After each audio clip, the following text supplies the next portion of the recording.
everybody, and welcome back to my channel. In today's video, I'm going to be talking about all the books that I read in the month of February. February was a very difficult reading month for me. I struggled a lot to get into certain books, and I have 5 total that I've read, which if you have seen my other videos or my other wrap-ups, you know I typically read a lot more than that. I typically average around 10 to 12 books a month. But going into 2026, one of my goals was to just slow down and to not only savor the books that I'm reading, but just take my time. It's not a race. I think that that is something that I have struggled with prior in my reading, is feeling like I need to finish as many books as I can. And that's just not something that I think I'm fully interested in this year. I just want to take my time. There's no competition, there's no race. So I'm just going to totally be okay with this.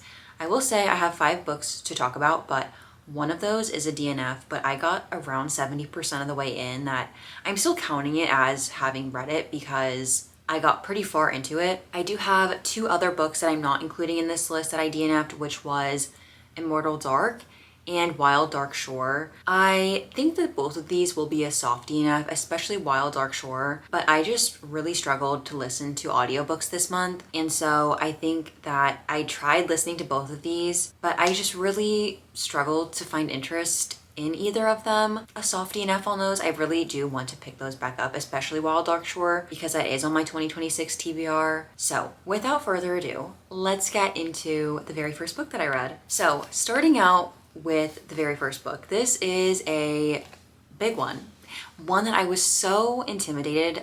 It was on my TBR for, at this point, probably around 2 months, which isn't not terrible.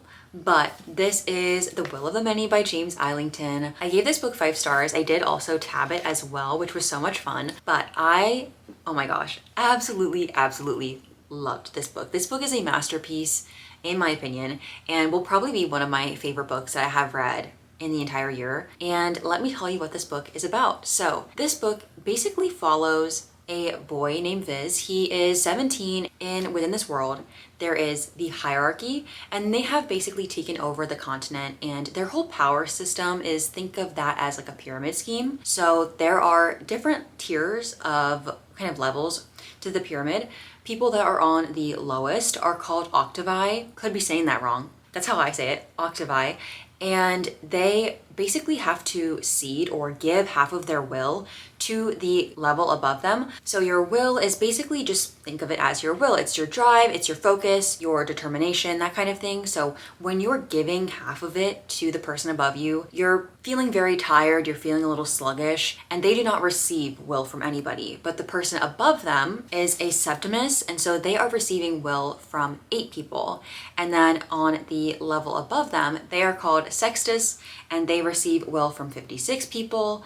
The level above them, they're quintus, they receive will from 336 people, so on and so forth, until the very highest level of the pyramid receives will from around 46,000 people.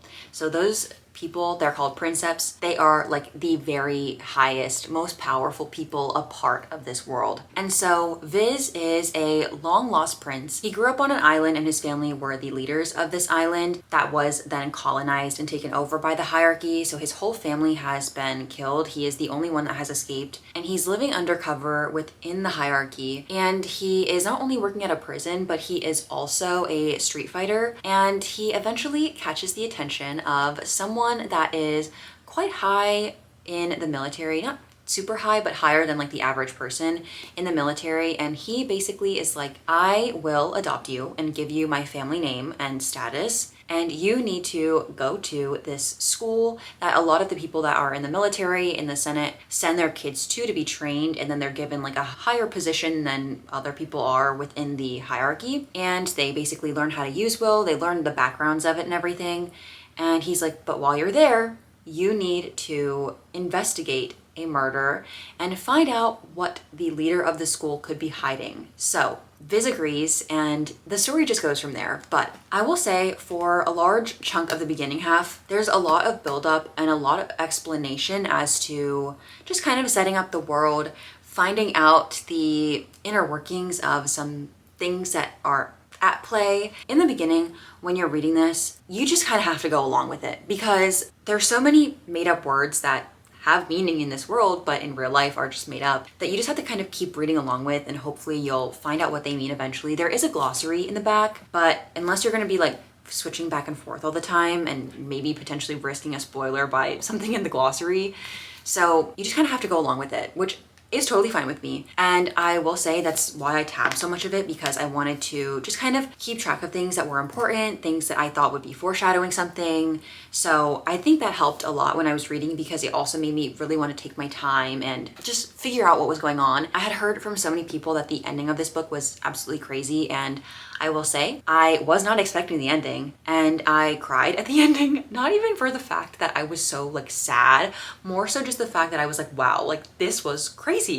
And it was such a wild ride. I think that throughout the story, you really do get to grow fond of Viz and just his kind of determination, his wit. He's very clever. He's always thinking ahead and thinking about how his actions can come across and any potential like things that could occur because of his actions. And so I think he is a very easy to like character. I also did love the side characters in this. There were so many that I'm like, wow, besties. So I really enjoyed this. I think that although it is a very complex world, James Islington did a great job of making it pretty digestible, and there wasn't really a part of this book where I was super bored or losing interest. I think that the pacing was phenomenal in the sense that when things might have seemed like they're gonna slow down, there's like a very appropriate fast forward where totally makes sense, and then this plot progresses. So I really enjoyed that aspect of this book. There also were some creepy things in this book. I was reading this book, I wasn't even alone in my house, but I was just alone in the room at night, and I was like, wow, I'm creeped out right now. Like, I'm scared. But I just loved this so much. I just cannot speak highly enough about this book. I really enjoyed it. I thought it was super unique, had such a fun time reading it, and yeah, I loved this.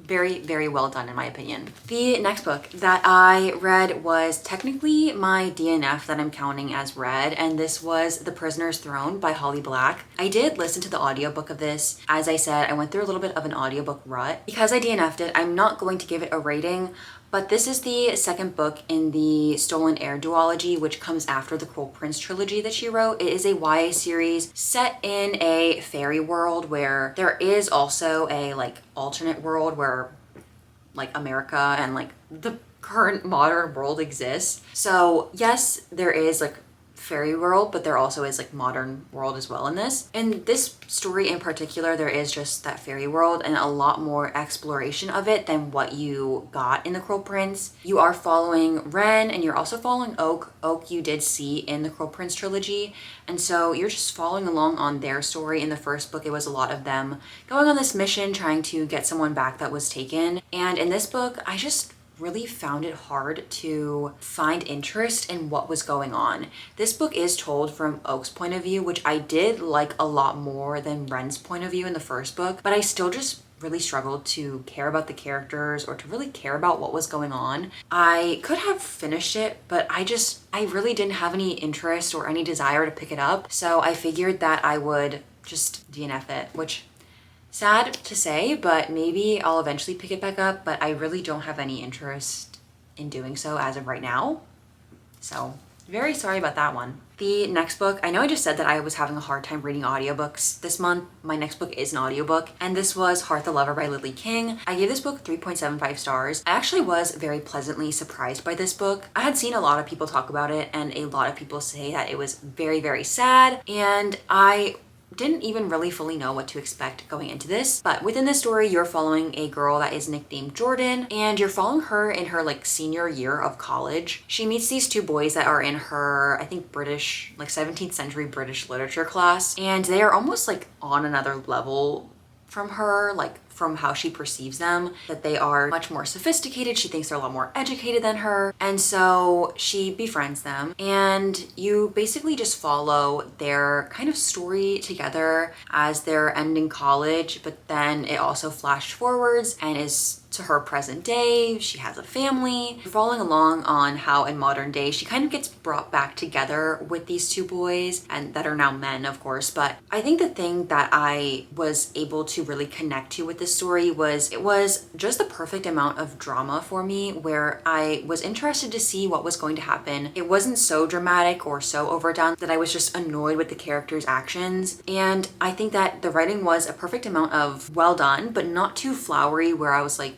okay, this is just overdoing it. And I did also like that within the writing, you were able to tell a difference between Jordan as a girl about to graduate college and then Jordan as a grown woman who has published a couple books, and their voice and the way that they were talking had changed. So I really did enjoy to see how the author effectively did that. And the audiobook is also very short. And so it was so easy to listen to. I just was like, okay, not too daunting. It's not too long. It was the perfect amount of, I feel like I can get through this, and I'm interested in to see what was going to happen as well. I don't think the story was as sad as I was expecting. I had seen people say that they were bawling their eyes out to the end of this, and I personally did not cry or have any emotional reaction like that, but I still do think that it was a touching story. I will say that parts of this book, for some reason, did remind me of a book that I read in January that I did not like, and that was The Lightly Lost by Jill Santopolo. For some reason, I just found there to be some parallels between these books. Not to say that they're similar, but just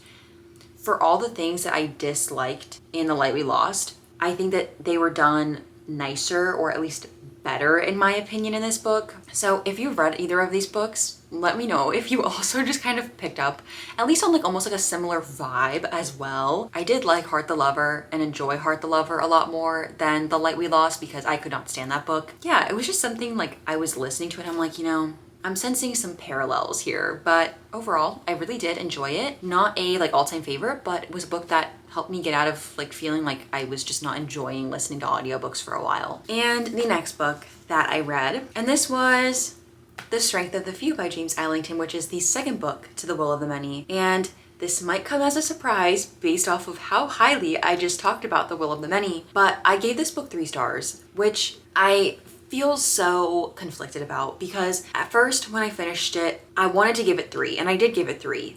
And then I raised my rating to 4 because I just enjoyed the first book so much that I was like, maybe I should rate it higher. And then as I was thinking about it and as I was reading other people's reviews, I was like, you know what?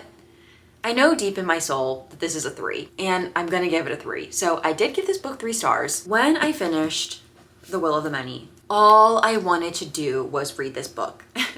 So bad. And so thankfully, when I finished this, my library had The Strength of the Few available as an ebook, but it was like a 5-day hold. So I didn't read anything for 5 days because all I wanted to do was read this book. And when I finally got it, I was so excited. All I wanted to do was read this. But there is a trope, or at least a plot point, that happens at the end of The Will of the Many that isn't historically my favorite type of trope, or at least like thing to happen if I were to like pick something like a plot twist that I would want to happen at the end of a book. What happened at the end of that book would be pretty low on my list, but I had hope based off of how much I enjoyed that book that I would still be able to enjoy this one.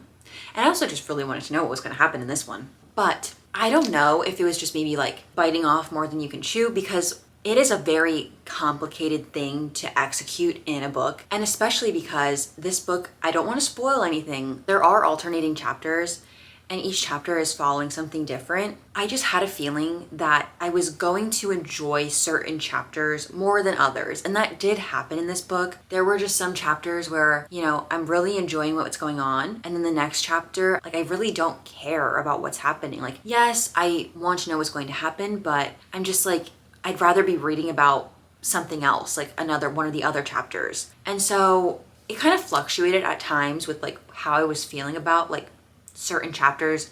One chapter I would really enjoy it, then like next chapter that follows that same thing, I wouldn't be enjoying it. So I know that might be a little bit confusing, but I just don't want to spoil anything. And I think ultimately that did just dampen my experience. I thought that The Will of the Many was very easy to visualize. I was able to pretty clearly see what was going on in my head. And in this book, I struggled so hard to visualize anything. And I was a lot more confused in this book, like just overall. And I think that I tried so hard to like take my time to be able to really like savor it, but I was so confused sometimes, especially towards the end. I'm like, I genuinely don't know what's going on right now. And I also think that there were just a lot more names in this book, a lot of different places, and I was so confused about either like who was who again or where they're at. And I'm like, well, I thought that they're already at this place, but they're not in this place. Like they're somewhere else, but the name is just a little bit different. So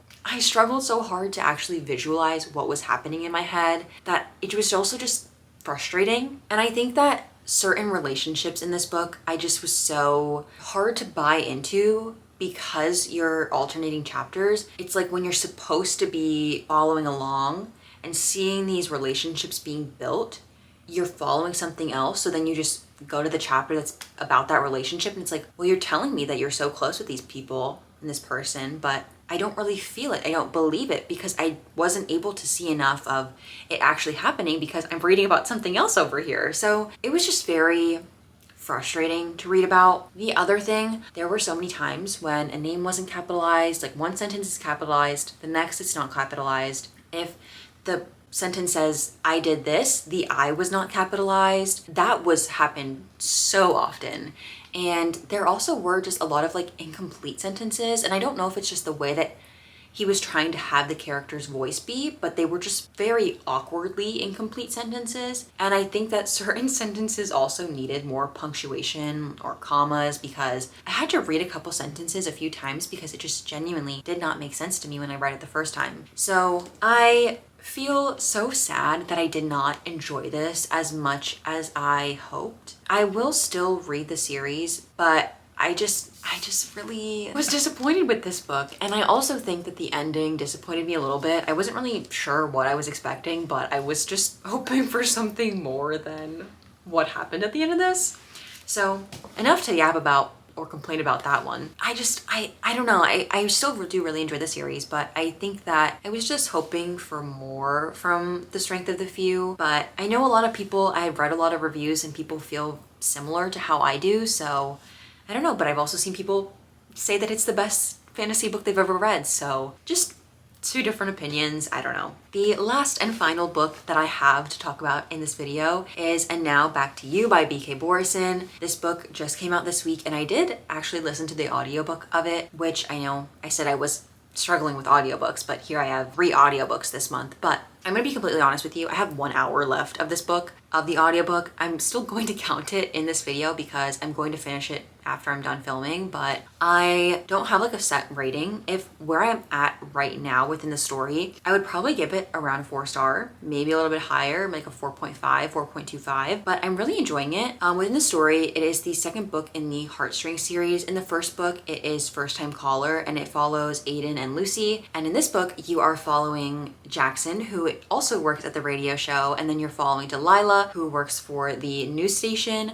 They are both into weather, they're meteorologists. They're both going to be working together to cover a very, very big snowstorm. And they have a little bit of a rivalry going on. Jackson is very scheduled by the book, needs to have a routine to feel secure. And Delilah is a little bit more like chaotic and all over the place, but I really enjoyed reading in both of their perspectives because I do think I found both parts of them that I related to, and just I really enjoyed getting to see how they just were able to come together and see each other for who they are and see how they have some similarities and some like backgrounds that are similar. So I just thought their relationship was so sweet and I had so much fun like listening to the book and to hearing their banter. I just thought it was so fun.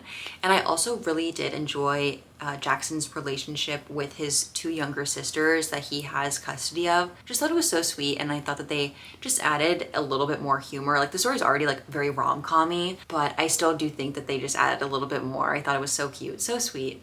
So yeah, I really do enjoy this little series that she's creating. I think there's going to be more books in it, so I really did enjoy it, and I'm looking forward to all the other books that are going to be in this series. I don't know how many books it's going to be, but also both of these covers, like from First Time Caller and Now Back to You, are just so gorgeous in my opinion. So yeah, I'm looking forward to adding this book to my collection. And those are the books that I read in February. I'm hoping to read a little bit more in March. We'll see. But yeah, I hope you guys enjoyed. If you've read any of these books, I would love to hear your thoughts, especially if you've read The Will of the Many and The Strength of the Few. Let me know your thoughts. I need to see what other people think. So thank you guys so much for watching, and I will see you guys in my next video.